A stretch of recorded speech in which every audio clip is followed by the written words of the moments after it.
스가랴 1장. 다리오 왕 제2년 8째 달에 여호와의 말씀이 이도의 손자 베레기야의 아들 선지자 스가랴에게 임하니라. 이르시되 여호와가 너희의 조상들에게 심히 진노하였느니라. 그러므로 너는 그들에게 말하기를 만군의 여호와께서 이처럼 이르시되 너희는 내게로 돌아오라.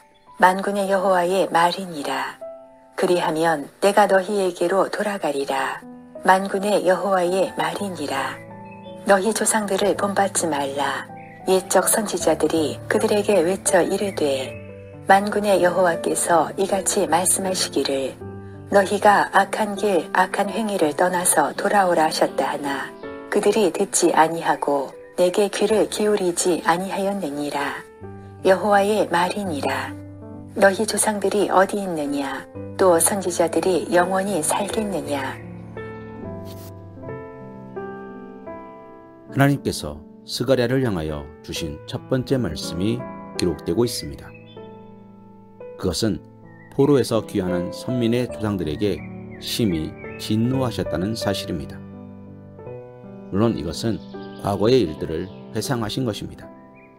그러나 이러한 과거에 대한 회상의 말씀은 현재 선민들이 처한 상황과 직결되는 것이었습니다. 사랑하는 성도님, 스가랴 당시 곧 포로 귀환 시대의 선민들이 어려운 상황에 직면한 이유는 그들이 얼마 전까지 나라를 잃고 이방 땅에 포로되었던 저지였기 때문이며 그들이 포로되었던 이유는 하나님께서 그들의 조상들을 향하여 진노하신 까닭이기 때문입니다. 그렇다면 하나님께서 이렇게 과거 선민의 조상에게 진노하신 사실을 말씀하시는 이유는 무엇이겠습니까? 이는 현재 포로에서 귀환한 선민들 역시 하나님의 진노를 당할 수 있음을 기억하게 하기 위함이었습니다. 당시 선민들에게 하나님께서 이렇게 말씀하신 이유는 한마디로 그들이 하나님에게서 멀어져 있었기 때문입니다. 그들은 바벨론 땅에서 나와 약속의 땅 가나안으로 귀환하였기에 하나님과 가까이 있다고 생각하였을 것입니다. 그러나 그들의 마음은 하나님과 멀어져 있었습니다. 그들은 하나님을 가까이 하지도 않았고 하나님을 마음에 두지도 않았습니다. 그렇기에 성전을 재건할 시초에는 자기들 나름의 열심을 가지고 성전 재건에 착수하지만 그로 말미암아 어려움이 찾아오자 그 일을 중단하고 말았으며 그것을 다시 시작할 생각조차 갖지 않은 채 자기들의 삶의 안락함과 물질적인 풍요로움에만 마음을 두고 살고 있었던 것입니다. 이런 모습을 생각한다면 성전 재건 중단은 드러난 결과일 뿐이지 진정 그들이 안고 있는 문제는 하나님을 사모하는 마음, 하나님을 참으로 경외하지 않는 데 있다 할 수 있습니다.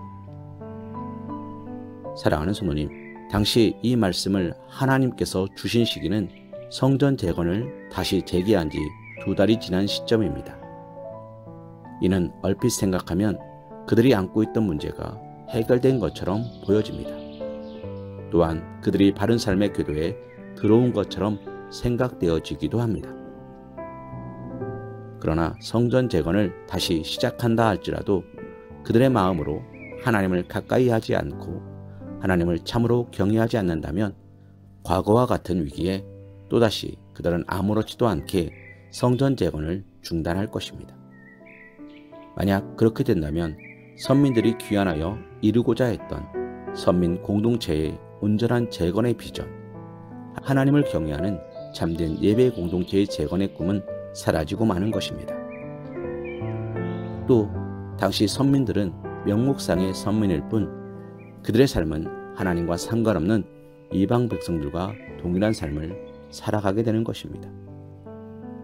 또다시 그들은 자기의 안락함, 풍요, 번영, 먹고 마시는 일에만 연루된 삶을 살아가게 될 것입니다.